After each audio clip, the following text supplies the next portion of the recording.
Olá, queridos, olá, queridas, sejam muito bem-vindos à nossa programação. É uma alegria ter você conosco, muito obrigada pela escolha, pela confiança, pelo desejo de passarmos esses momentos juntos, não é, Yane? Isso mesmo, uma alegria estar aqui com vocês. Hoje o título da nossa pauta é Modelo de Vida. Todos nós temos uma maneira bem particular de tocar a vida, não temos não, né? Sim, temos. A gente traz muito disso da nossa família também, e daí vai levando para a geração seguinte. E nada nada é muito parecido, né? Por mais que as famílias tenham algumas semelhanças, né? Individualmente você escolhe tocar a sua vida. Sim. Né? Agora, para nós cristãos, deveria haver pelo menos um trilho em comum, né? Alguma coisa em comum nessa escolha. Exato, um padrão, né? Um padrão, Sim. né? Uhum. E, de fato, sabe por quê? Porque nós sempre dizemos que o nosso manual de vida é a palavra de Deus. A palavra. Então, é por aí. Então, né? Então, o nosso modelo está ali, as coisas estão ali. E quando a gente olha, já que a gente acha que isso é modelo de vida, a gente não pode olhar para aquelas ordenanças bíblicas e pensar nisso como uma obrigação só, né? Eu tenho que fazer, obedecer para não ser punida. Exatamente, né? Não é assim. Ao obedecê-las, nós vamos estar fazendo o nosso modelo de vida. Exatamente. A partir de algo que começou já dentro de nós, né?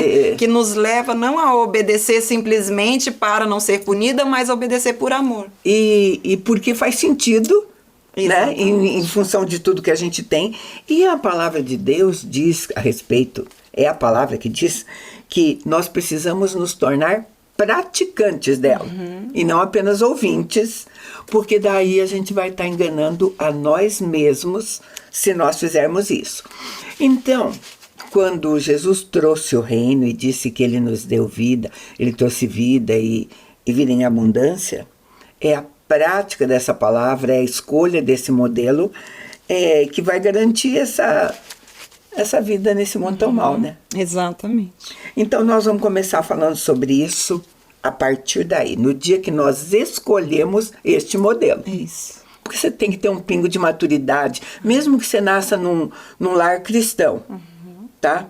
Você nasce num lar cristão, você vai copiando modelos, como a gente faz até quem não é cristão.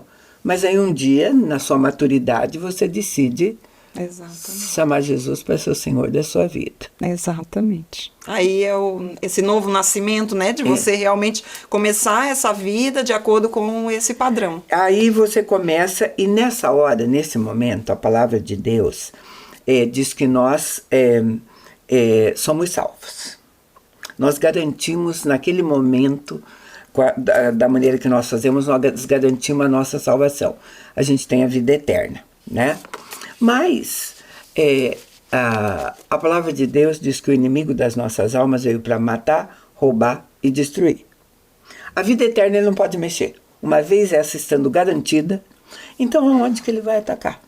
Pois né? Ele ataca justamente nessa nossa vida, né? Nesse nosso percurso da nossa vida. Até chegar lá, até sermos chamados. Então, aonde ele vai querer atuar, aonde ele vai querer mexer, é nessa nossa vida debaixo do sol, né? E a qualidade de vida, nós estamos falando de modelo de vida, é que vai determinar essa qualidade que Jesus trouxe mesmo. Porque eu gosto muito quando alguém fala mesmo assim, eu estou salvo. Tá, eu gosto de ouvir para analisar, não que isso não tem nada correto. Eu estou salvo porque eu aceitei Jesus é o Senhor da minha vida. E estou garanti meu lugar na eternidade e estou vivendo uma vidinha miserável aqui. Não tem um monte de crente assim. Tem muita gente que fala assim, então já que eu, né, já sou salvo mesmo, então eu vou viver a minha vida de qualquer jeito, né? Na verdade, uma pessoa que pensa assim e que age assim não está salvo, né? Não entregou a vida, porque justamente quando nós entregamos a vida para Jesus, o Espírito Santo passa a habitar dentro de nós, ele vai fazer com que a gente ame as coisas que Deus ama, né? E a gente vai querer justamente buscar uma vida de obediência. Agora, dentro dessa nossa caminhada de uma vida de obediência, nós podemos manifestar essa tristeza ao Espírito Santo com o nosso pecado. Porque nós podemos entristecer ao Espírito Santo e podemos apagar o Espírito Santo dentro de nós, que acontece isso com os nossos pecados, né? Ele age à medida que nós permitimos sempre. Mas tem um outro lado de outro tipo de pessoas cristãs, que eu chamo de, não sei se conformadas, porque elas olham as coisas que estão acontecendo, a maneira que estão vivendo, e dizem, bom mesmo só vai ser no céu, né? Na eternidade. Então se conformam muito com qualidade ruim de vida, coisas assim, né? Mas o salmista, ele nos lembra, o Salmo 27:13 diz assim: eu creio que eu verei a bondade do Senhor na terra dos viventes. Né? Começa aqui, sabe? Não adianta você garantir a salvação, vou para o céu. Vai, o inimigo não vai roubar aquela salvação legítima, mas e a salvação que precisa ser desenvolvida? Não é isso que está escrito? Exatamente. Né? Exatamente. Ela precisa ser desenvolvida. Então, a gente... nós cremos, a gente precisa crer uma única vez para a salvação. Agora, para viver debaixo do sol, a gente precisa crer todos os dias. Eu vou ler o texto bíblico, para lá de conhecido, Romanos 10:9 diz assim: se com a tua boca confessares a Jesus como Senhor, e em teu coração creres que Deus os ressuscitou dos mortos, serás salvo. Ótimo. Né? Eu fiz isso uma vez. Você fez isso uma vez. Precisou mais outra? Não, né? Não, dá vontade quando falam. Ai, vinha de novo, dá vontade de novo. Mas basta é uma suficiente. vez. Se foi do fundo do coração, foi suficiente uma vez. Agora, queridos, viver uma vida abundante enquanto Deus não nos chama, você precisa crer todos os dias. Você precisa exercer fé todos os dias. Porque alguns dias começam maus. Tem dias de lutas, tem dia de luto, tem dia de dores, né? E o que nessa hora, que verdades bíblicas precisam vir à nossa memória para que a gente não leve uma vida miserável, né?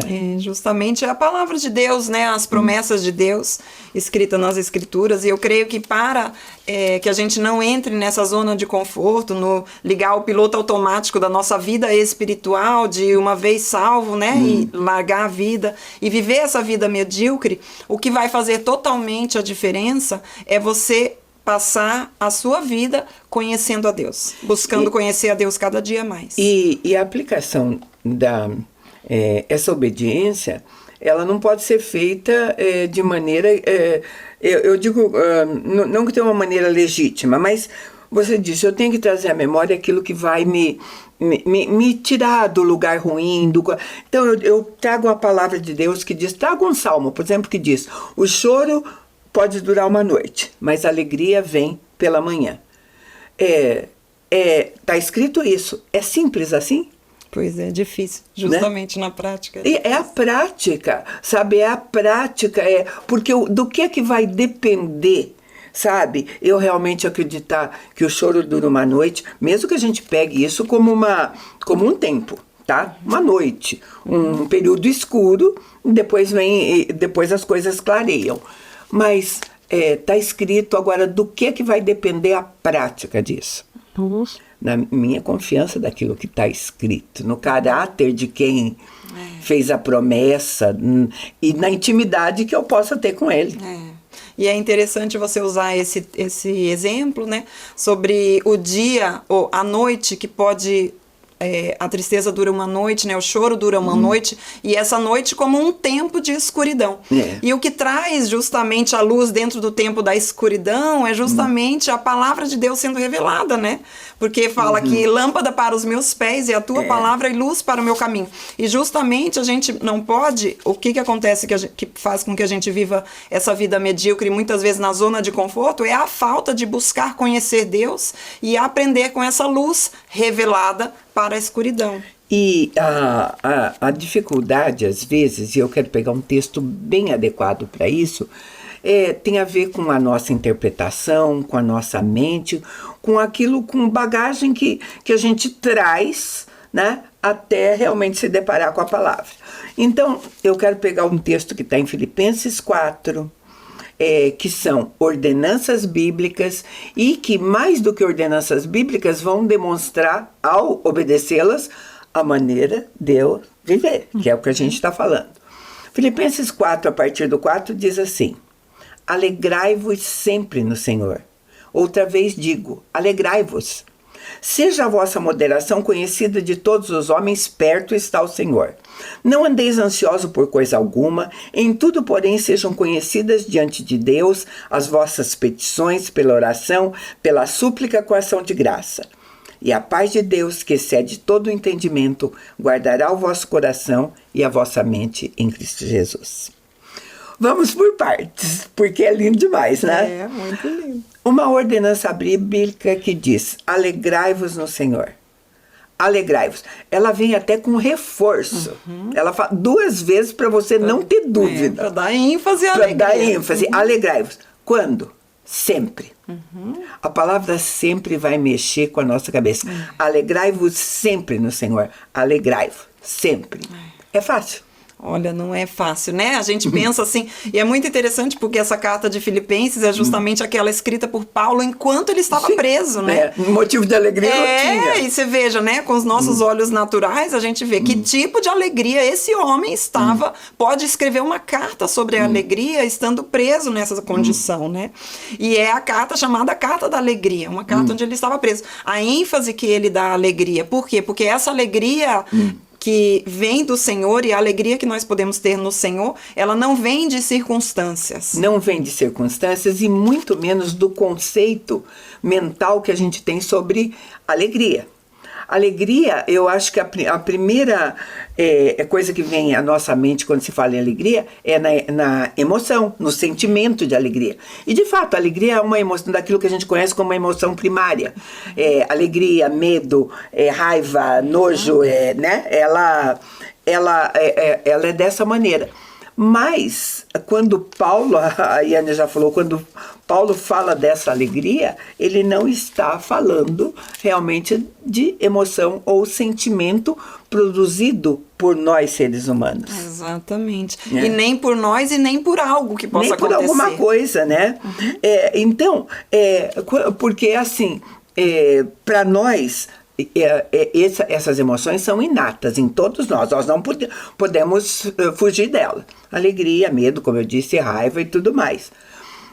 Nós podemos sim exercer um controle sobre ela, não permitir que elas nos dominem, né? Então, essa ausência, às vezes, de problema, tudo, até, né, pode realmente nos deixar contente. Mas Paulo está falando de atitude, postura. E assim, é uma coisa incompreensível para o mundo, é loucura até para o mundo. Você ter que dizer, crente precisa viver alegre. Não é o que está escrito? Né? Faz sentido para muita gente, nem faz sentido isso. Verdade. Né? Fala assim, que diferencial só porque você é crente, você vai viver alegre neste mundo, né? Não sei se é um desafio, mas é uma escolha que nós fazemos. E a gente vai falar sobre ela. Vou chamar um intervalo bem pequeno e a gente volta já.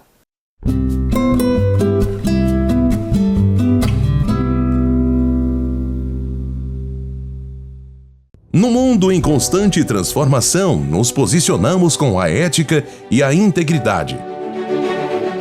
Alicerces para promover a justiça. Propomos o equilíbrio onde prosperidade e integridade caminham em conjunto, contribuindo para um mundo mais justo. Fortalecemos laços, conectamos propósitos, contribuímos com sua cultura. Juntos impulsionamos o desenvolvimento de negócios e relações éticas. Aqui a ética é nosso guia, a coragem, nosso caminho.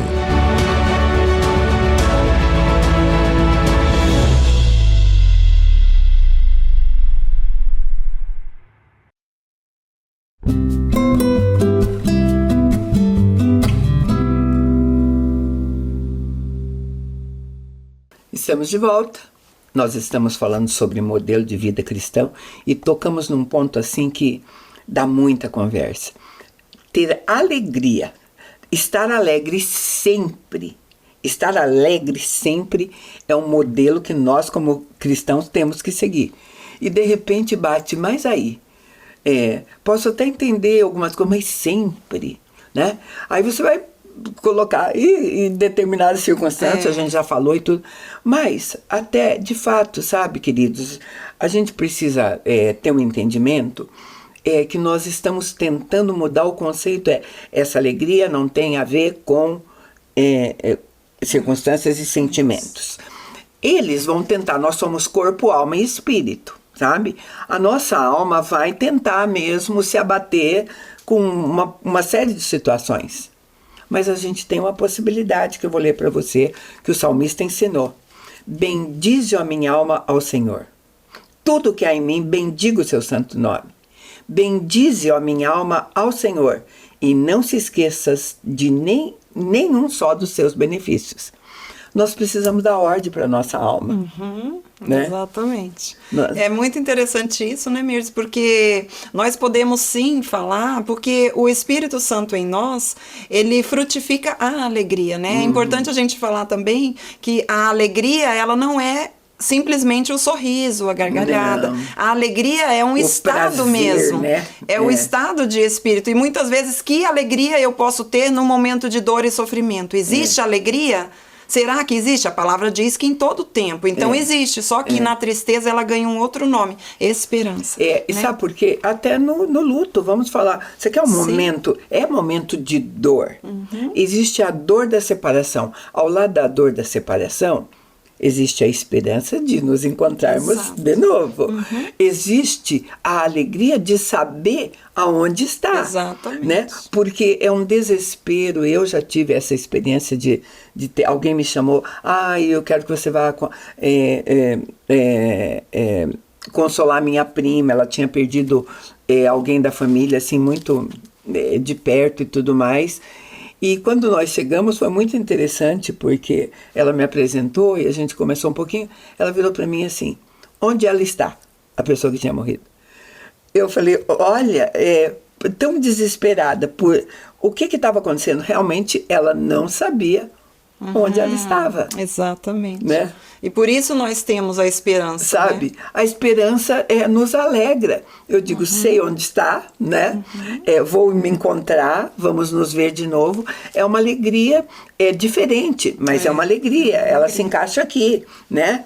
E a gente precisa dar essas ordens para nossa alma, para nós não ficarmos reféns dos nossos sentimentos. Senão nós nunca vamos cumprir isso mesmo. E para nos lembrar, né, Mirce, da palavra do Senhor, que nós vamos ter alegria mesmo naquela situação. E você sabe, porque o padrão não é esse. O padrão não por exemplo, nós estarmos acordando... Eu acordo de manhã. Qual é o padrão? Eu quero hoje viver só realidades espirituais. Eu ainda estou num mundo, né, que eu tenho coisas que fazer aqui. Então não é assim, eu acordei com a vontade de jejuar o dia inteiro, eu nem vou trabalhar porque eu só quero jejuar, O padrão natural não é este, né? Não é esse mesmo. As disciplinas espirituais nunca vão ser os nossos maiores desejos enquanto nós estamos aqui, né? Agora, deixa eu te falar uma coisa, mas começa para ver, né? Mesmo que você pegue, eu sempre digo assim, porque isso é um incentivo para você que está nos ouvindo, mesmo que você pegue por obediência à ordenança, né? Você pegue a palavra.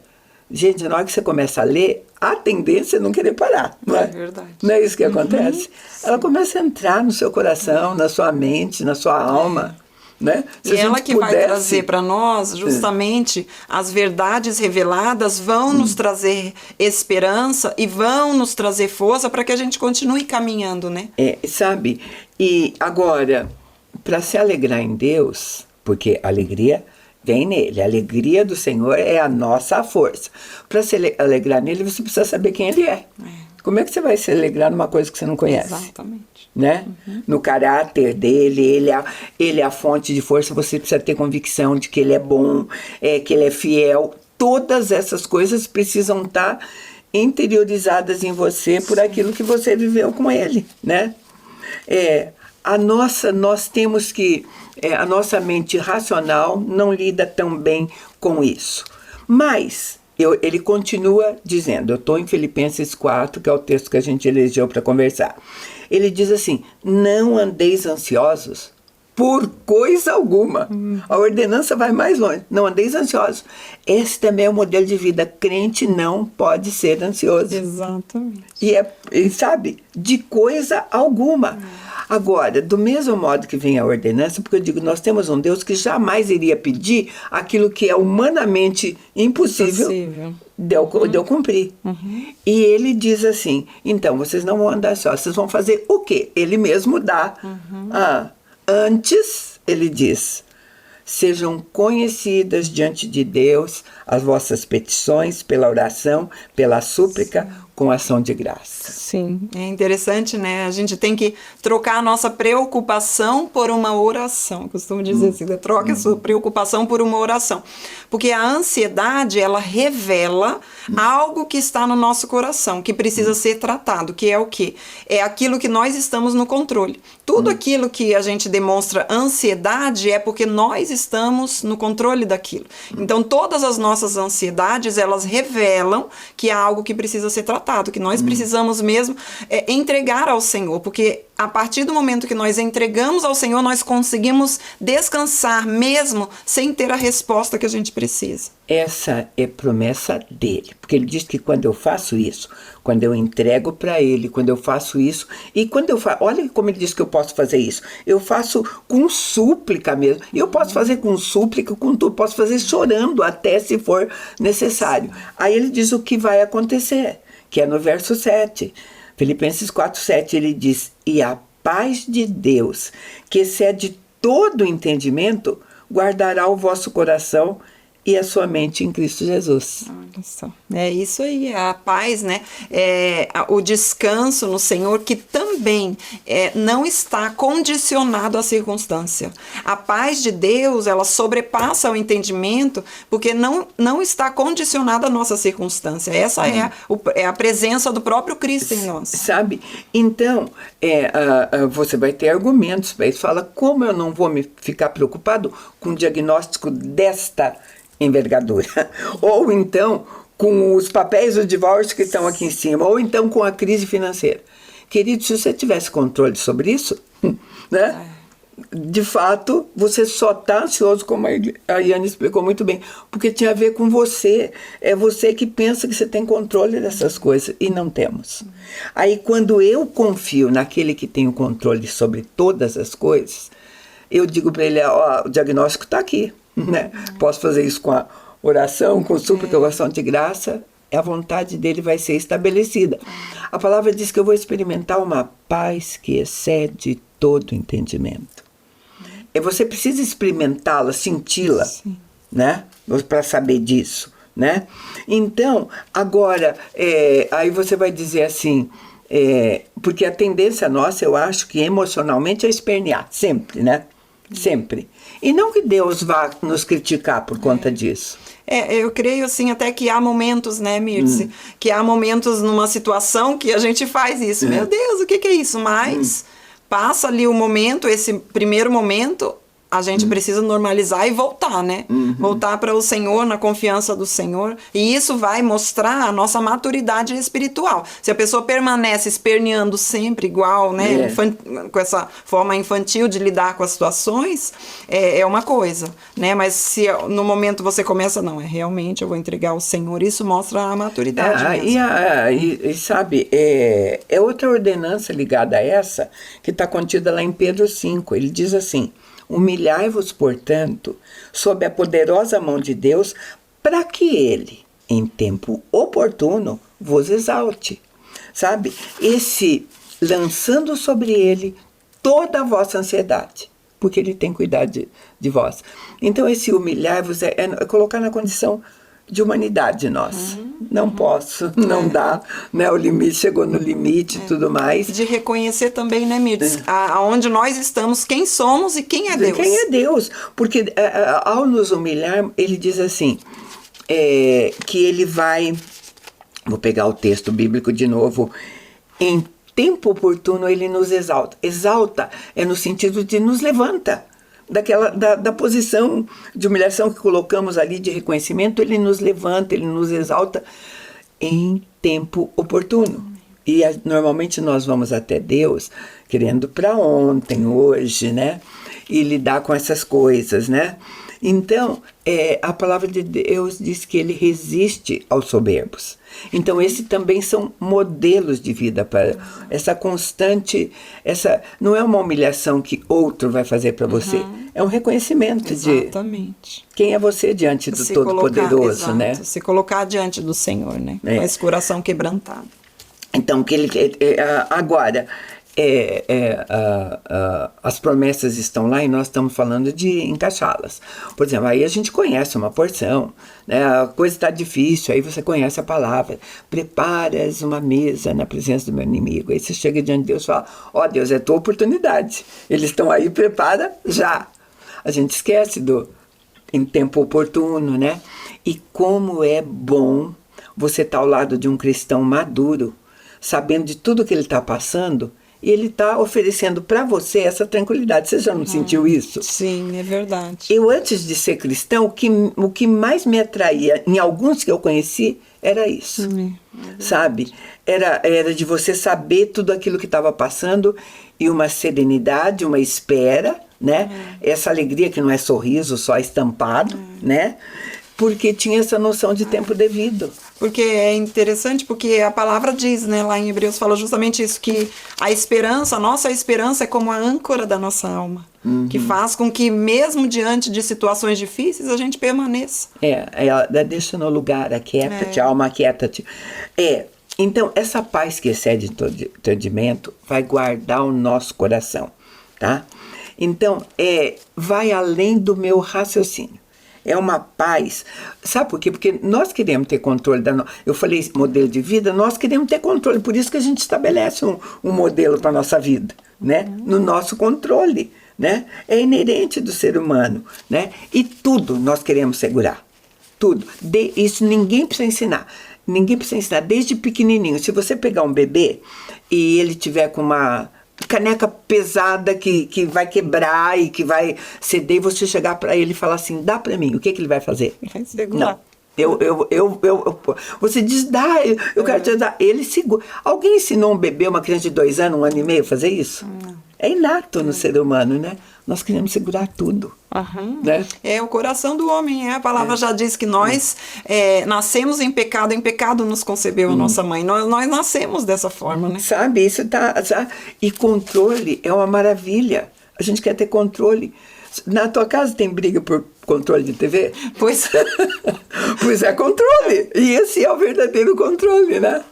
Sabe, queridos? Então, talvez, para experimentar realmente essa alegria, essa paz, essa maneira de viver, esse modelo de vida sem ansiedade, nós temos que nos render completamente, né, àquele que nos criou, né, e não permitir que você tenha um Deus que cabe na tua mente.